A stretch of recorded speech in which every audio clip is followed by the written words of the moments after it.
ಮೀನುಗಾರಿಕೆ ಬಲೆ ಎಲ್ಲ ಹರಿದು ಹೋಗಿ ಸರ್ವನಾಶ ಆಗುವಂತ ಪರಿಸ್ಥಿತಿ ಇದೆ, ಆಗ್ತಾ ಇದೆ, ಇನ್ನು ಮುಂದೆ ಕೂಡ ಆಗ್ತಾ ಇದೆ.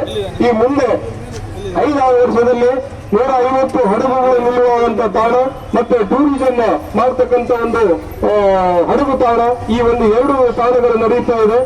ಬಂದರು ವಿಸ್ತರಣೆ ಆಗ್ತಾ ಇದೆ.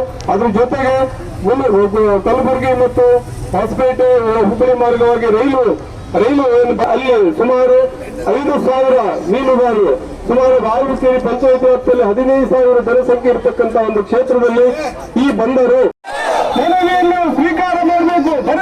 ಬರಬೇಕು.